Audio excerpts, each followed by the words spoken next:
Bonjour, aujourd'hui on continue Sido suivi de l'Évry de la vigne de Colette.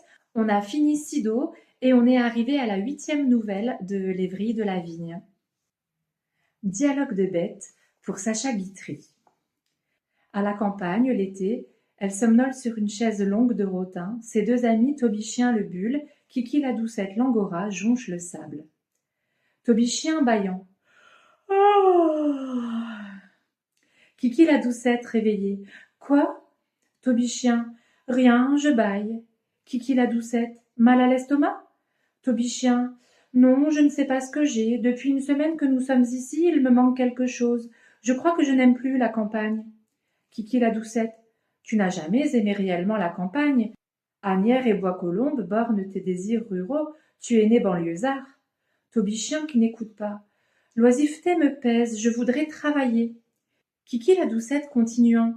Banlieusard, dis-je, et mégalomane. Travailler.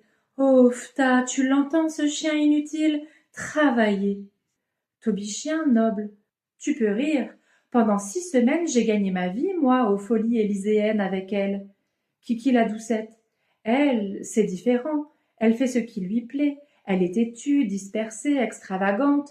Mais toi le brouillon, l'indécis, toi le hapeur de vide, le Tobichien théâtral. Vous n'avez pas autre chose à me dire?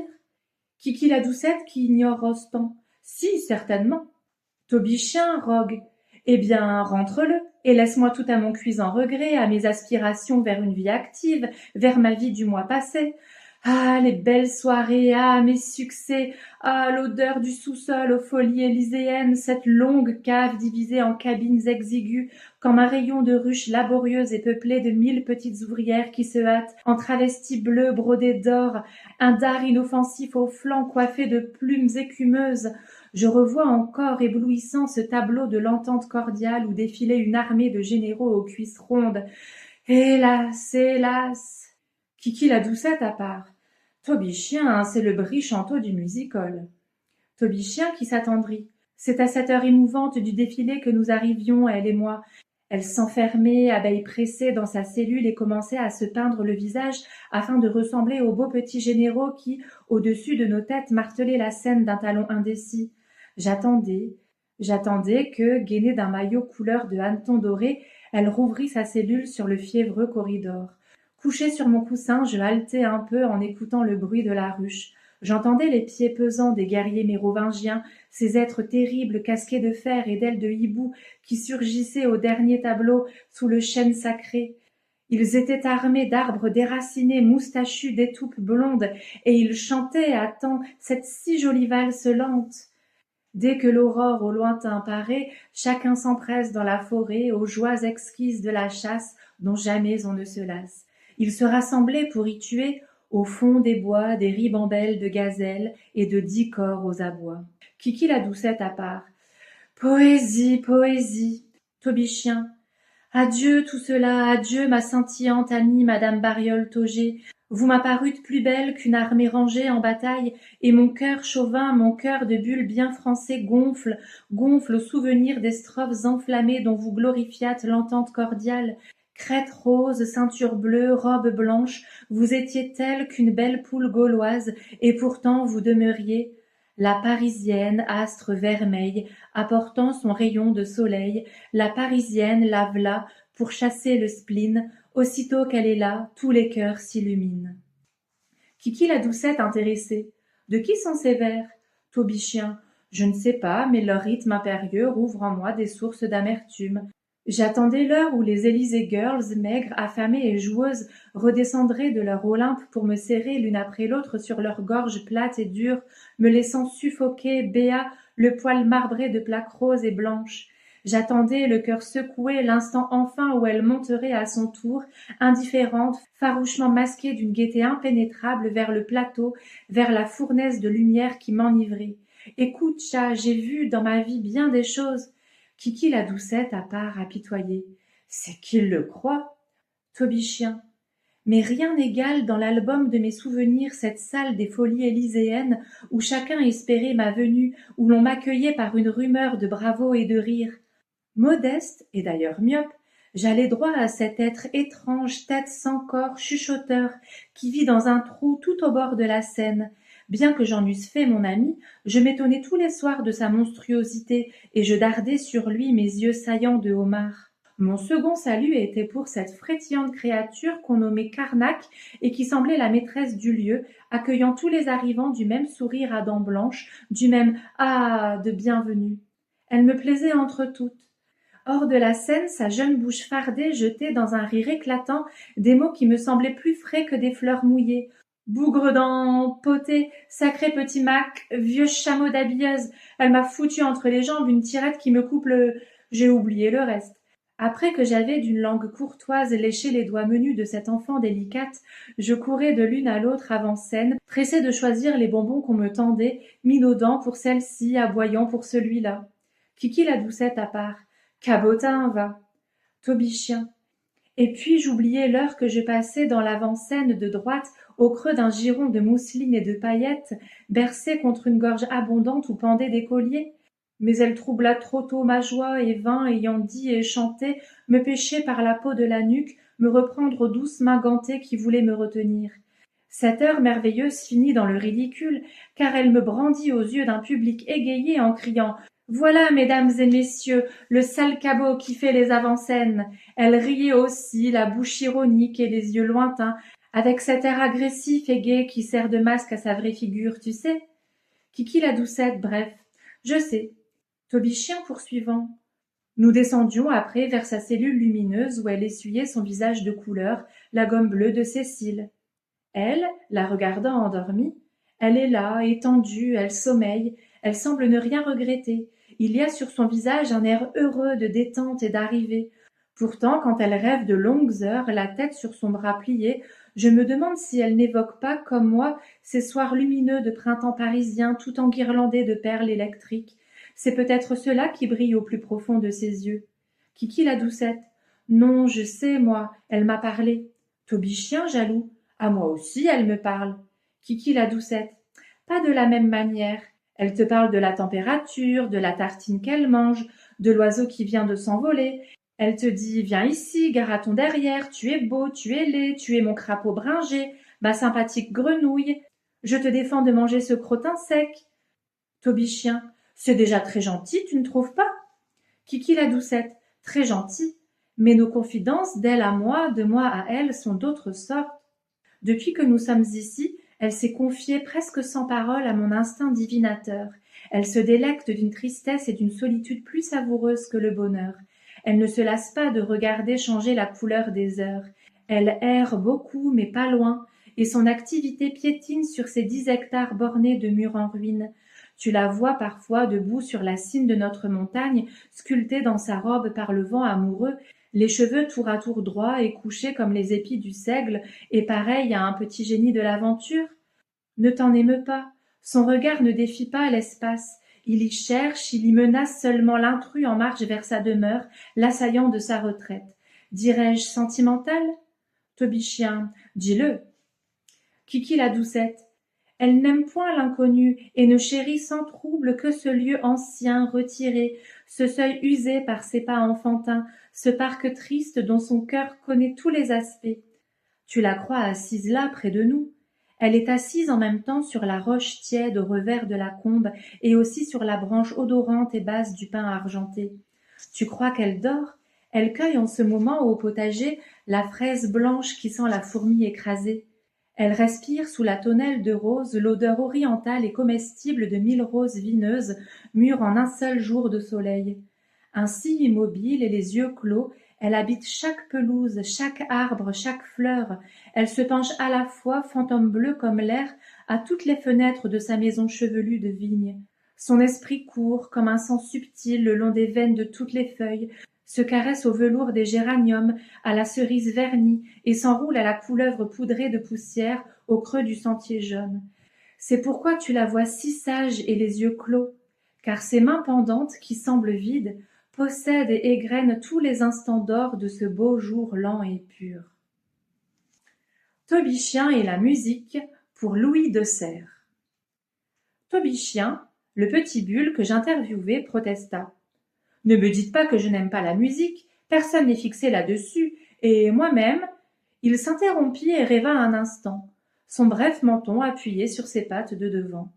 Trois plis pensifs rayaient son mufle bringé, sa lèvre noire et laquée pendait, amère, et contemplant son front puissant et bossué, je fus frappé pour la première fois de sa ressemblance avec Beethoven. Il rouvrit ses yeux batraciens, et la ressemblance auguste disparut.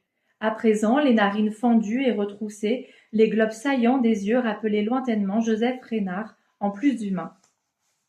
J'aime la musique, reprit Aubichien, car je la redoute. Craindre, c'est presque toujours aimer.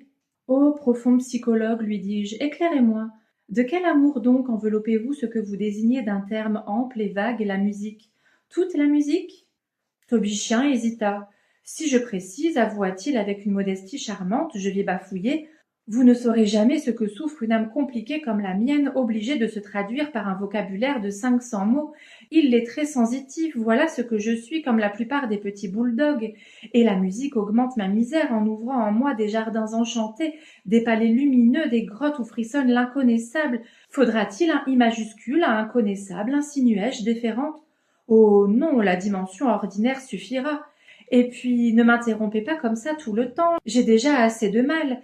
La musique, disais-je, elle est partout, dans le vent d'ouest rauque enroué de la pluie qui la porte, dans la bise d'est qui flûte agressive et coupante dans la cheminée, la bave mijotante de la bûche humide qui bout menu le long du chenet imite la mouche prise dans une toile d'araignée. Pardon, mais la plainte du mélèze que peigne le vent et qui gémit « Tu me tires les cheveux !» cependant qu'au plus haut de sa chevelure rebroussée crie l'oiseau dont je ne sais pas le nom, l'oiseau sans doute obsédé par un souvenir de music-hall et qui répète sans fin « Yvette, Yvette !»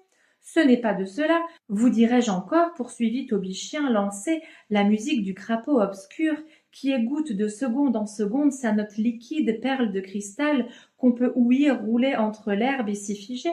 Car je ne puis croire à une autre origine de la rosée étincelante.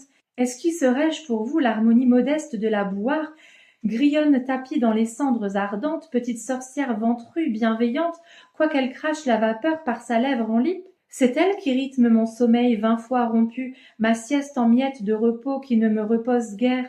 Elle chante bas le plus souvent, mais certains soirs de grand feu, il sort d'elle une plainte si aiguë et si canine que son ventre noir m'inquiète, comme si elle avait mangé tout vif un petit chien. Aubichien, essoufflé, s'arrêta un instant et fixa sur moi des yeux globuleux et hallucinés. J'en profitai pour glisser un mot. Pardon, mais ce n'est pas de cela que je voulais vous entendre parler. Laissons les harmonies naturelles et imitatives, et dites-moi vos impressions de musique instrumentale, voire orchestrale. Il s'agita comme pris d'un subit malaise. Une de ses pattes postérieures esquissa une danse de Saint-Guy, un gigotement galvanisé. Ah oui, ah, je n'aime pas beaucoup ce sujet de conversation. Je suis, je l'ai déjà dit, insensitif, et il suffit de me rappeler certaines émotions vives pour que je les éprouve de nouveau. Voyez cette convulsion légère de ma patte. J'en ai un peu honte. Elle date d'un soir où j'écoutais, bien à mon corps défendant, madame Armande de Polignac jouer de la clarinette. Spectacle charmant, je vous le concède, que celui de cette jeune femme appliquant sa bouche naïve à l'ébène nasillard de l'instrument. Mais je n'eus pas plutôt ouï les gammes éclore en bulles, s'égayer comme un vol pressé de ronds petits canards, qu'une étrange fureur d'émulation s'empara de moi. Et moi aussi, m'écriai-je mentalement, et je chantai avec la clarinette, et plus haut qu'elle, modelant ma souple voix sur le son enrhumé de ce bâton ridicule qui s'achève en cloche de volubilis. Arc-bouté, semblable au dragon de bronze japonais, les yeux poussés hors de la tête et la gueule en museau de carpe, mon aspect égaya si fort madame Armande de Polignac qu'elle en perdit le souffle et que le bleu de ses yeux scintilla diamanté des larmes du fou rire. Elle s'en alla choir de gaieté sur un divan, pareil en sa robe épanouie aux papillons fantastiques qui décorent chez elle les murailles. Croyez que je prends une vive part. Qu'importe, je demeure l'éternel incompris, le crapaud passionné en qui passa l'âme des syrinx. Vous l'ai-je dit?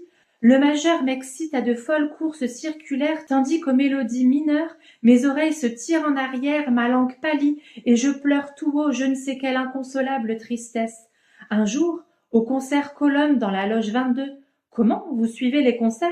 Ce n'est pas eux que je suis, mais bien celle de qui dépendent mes heures et qui m'y emmena un jour caché sous son ample manteau.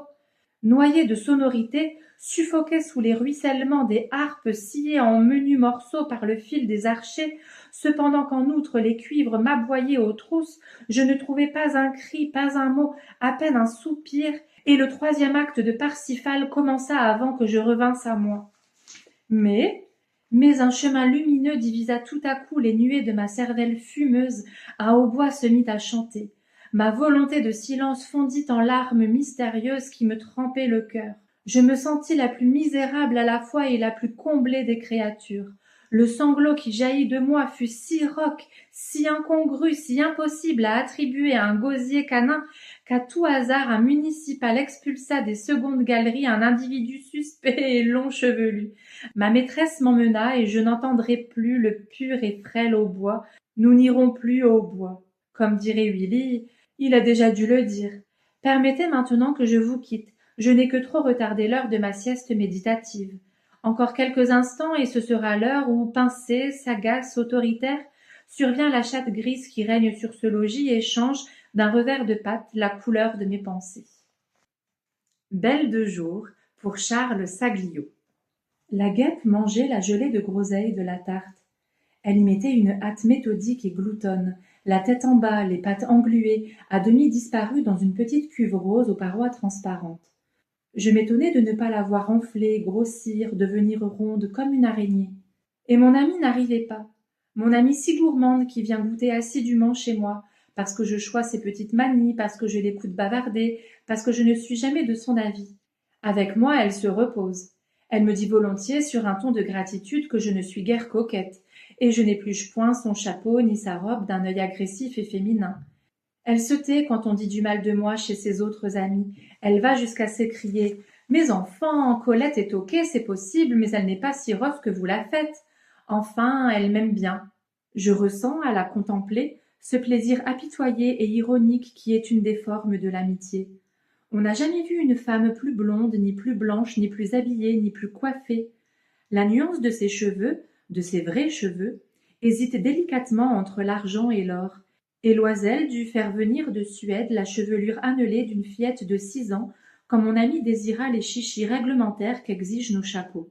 Sous cette couronne d'un métal si rare, le teint de mon ami, pour ne point en jaunir, s'avive de poudre rose, et les cils brunis à la brosse protègent un regard mobile, un regard gris, ambré, peut-être aussi marron, un regard qui sait se poser, câlin et quémandeur, sur des prunelles masculines, câlines et quémandeuses. Tel est mon amie dont j'aurais dit tout ce que je sais si j'ajoute qu'elle se nomme Valentine avec quelques crâneries, par ce temps de brefs diminutifs où les petits noms des femmes, Toth, Moute, Loche, ont des sonorités de hoquet mal retenues. Elle a oublié, pensai-je patiemment. La guêpe, endormie ou morte de congestion, s'enlisait, la tête en bas, dans sa cuve de délices. J'allais rouvrir mon livre quand le timbre grelotta et mon amie parut. D'une volte, elle enroula à ses jambes sa jupe trop longue et s'abattit près de moi, l'ombrelle en travers des genoux, geste savant d'actrice, de mannequin, presque d'équilibriste, que mon amie réussit si parfaitement chaque fois. « Voilà 1 heure pour goûter. Qu'est-ce que vous avez pu faire ?»« Mais rien, ma chère. Vous êtes étonnante, vous qui vivez entre votre chien, votre chatte et votre livre. Vous croyez que Louise, la première de Paquin, qui est maintenant rue Godot de Mauroy, me réussira des amours de robe sans que je les essaie ? Allons, mangez et taisez-vous. Ça, c'est pas sale, c'est une guêpe.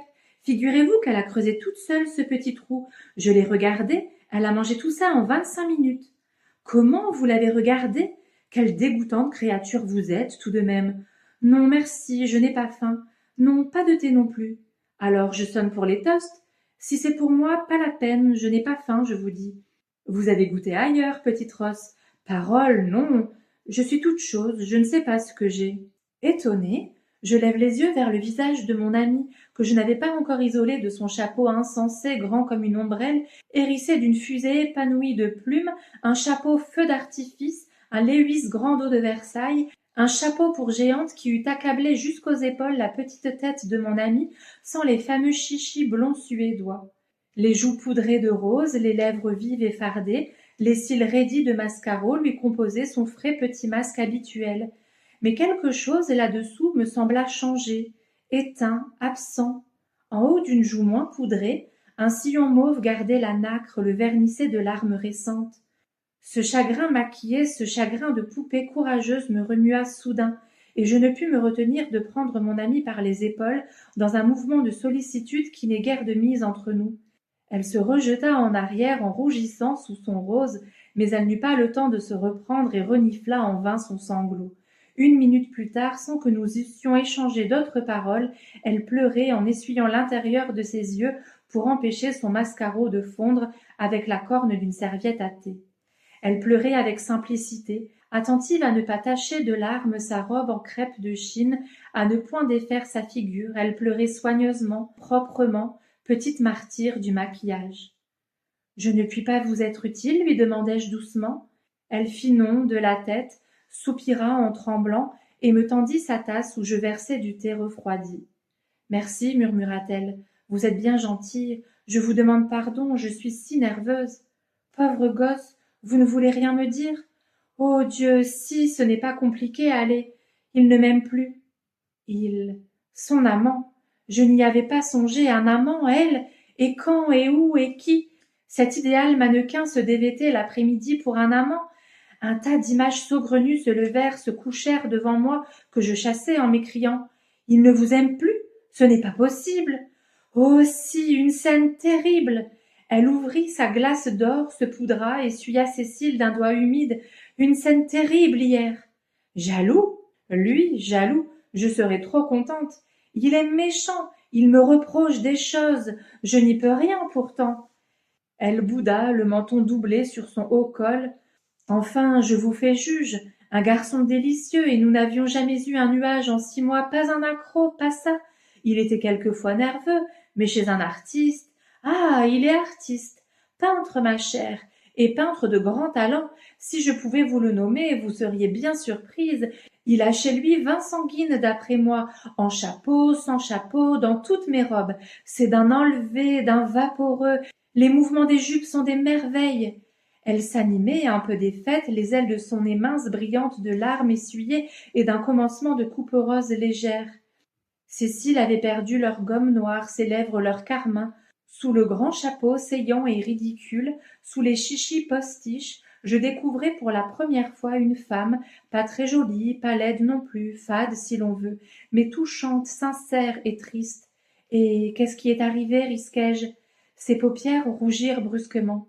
Ce qui est arrivé? Mais rien. On peut dire rien, ma chère. Hier, il m'a accueillie d'un air drôle, un air de médecin, et puis, tout d'un coup, aimable, « Ôte ton chapeau, chérie, me dit-il. Je te garde pour dîner, dis. Je te garde toute la vie, si tu veux. » C'était ce chapeau-ci, justement, et vous savez que c'est une affaire terrible pour l'installer et le retirer. Je ne savais pas, mais je hochai la tête, pénétrée. Je fais un peu la mine. Il insiste, je me dévoue, je commence à enlever mes épingles, et un de mes chichis reste pris dans la barrette du chapeau. Là, tenez, ça m'était bien égal, on sait que j'ai des cheveux, n'est-ce pas, et lui mieux que personne. C'est pourtant lui qui a rougi en se cachant. Moi, j'ai replanté mon chichi comme une fleur et j'ai embrassé mon ami à grands bras autour du cou, et je lui ai chuchoté que mon mari était au circuit de Dieppe et que, vous comprenez, il ne disait rien. Et puis il a jeté sa cigarette et ça a commencé. « Il m'en a dit! Il m'en a dit !» À chaque exclamation, elle frappe ses genoux de ses mains ouvertes, d'un geste peuple et découragé, comme ma femme de chambre quand elle me raconte que son mari l'a encore battue. « Il m'a dit des choses incroyables, ma chère. Il se retenait d'abord, et puis il s'est mis à marcher en parlant. Je ne demande pas mieux, chère amie, que de passer la nuit avec vous, ce toupet. Mais je veux ce que vous deviez me donner, ce que vous ne pouvez pas me donner. » « Quoi donc, Seigneur? Attendez, vous allez voir. Je veux la femme que vous êtes en ce moment, la gracieuse longue petite fée couronnée d'un or si léger et si abondant que sa chevelure mousse jusqu'aux sourcils. Je veux ce teint de fruits mûris en serre et ces cils paradoxaux et toute cette beauté école anglaise. Je vous veux telle que vous voilà et non pas telle que la nuit cynique vous donnera à moi. Car vous viendrez, je m'en souviens, vous viendrez conjugale et tendre, sans couronne et sans frisure, avec vos cheveux épargnés par le fer, tout plats, tordus en natte.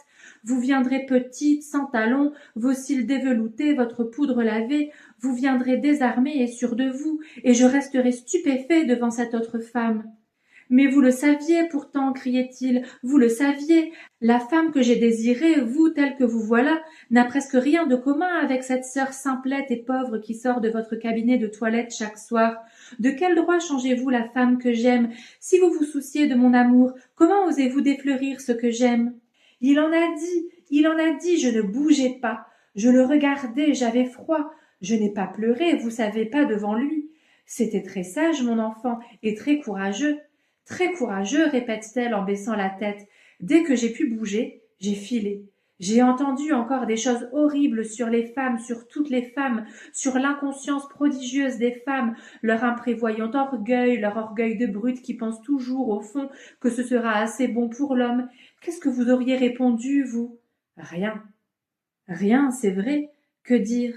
Je ne suis pas loin de penser comme lui, l'homme grossier et poussé à bout. Il a presque raison. C'est toujours assez bon pour l'homme. Elles sont sans excuse. Elles ont donné à l'homme toutes les raisons de fuir, de tromper, de haïr, de changer. Depuis que le monde existe, elles ont infligé à l'homme sous les courtines une créature inférieure à celle qu'il désirait. Elles le volent avec effronterie en ce temps où les cheveux de renfort, les corsets truqués font du moindre laideron piquant une petite femme épatante. J'écoute parler mes autres amies, je les regarde, et je demeure pour elles confuse. Lily, la charmante, ce page aux cheveux courts et frisés, impose à ses amants, dès la première nuit, la nudité de son crâne bossué d'escargot marron, l'escargot gras et immonde du bigoudi. Clarisse préserve son teint pendant son sommeil par une couche de crème au concombre, et Annie relève à la chinoise tous ses cheveux attachés par un ruban. Suzanne enduit son cou délicat de lanoline et l'emmaillote de vieux linge usé. Mina ne s'endort jamais sans sa mentonnière, destinée à retarder l'empâtement des joues et du menton, et elle se colle sur chaque tempe une étoile en paraffine. Quand je m'indigne, Suzanne lève ses grasses épaules et dit « Penses-tu que je vais m'abîmer la peau pour un homme? Je n'ai pas de peau de rechange. S'il n'aime pas la lanoline, qu'il s'en aille, je ne force personne. » Et Lily déclare impétueuse « D'abord, je ne suis pas laide avec mes bigoudis, ça fait petite fille frisée pour distribution des prix. » Mina répond au sien quand il proteste contre la mentonnière. Mon chéri, tes bassins, tu es pourtant assez content aux courses quand on dit derrière moi cette Mina a toujours son ovale de vierge. Et Janine qui porte la nuit une ceinture amaigrissante, et Marguerite qui non, celle-là je ne peux pas l'écrire. Ma petite amie, enlaidie et triste, m'écoute obscurément penser et devine que je ne la plains pas assez. Elle se lève. C'est tout ce que vous me dites? Mon pauvre petit, que voulez-vous que je vous dise? Je crois que rien n'est cassé et que votre peintre d'amant grattera demain à votre porte, peut-être ce soir. Peut-être que je vais trouver un bleu à la maison. Elle est debout déjà, tout éclairée d'espoir. Peut-être qu'il aura téléphoné. Il n'est pas méchant, au fond, il est un peu toqué, c'est une crise, n'est-ce pas? Je dis oui, chaque fois, pleine de bonne volonté et du désir de la satisfaire, et je la regarde filer sur le trottoir, de son pas raccourci par les hauts talons. Peut-être, en effet, l'aime-t-il, et s'il l'aime, l'heure reviendra où, malgré tous les apprêts et les fraudes, elle redeviendra pour lui l'ombre aidant, la faunesse aux cheveux libres, la nymphe aux pieds intacts, la belle esclave aux flancs sans plis, nue comme l'amour même.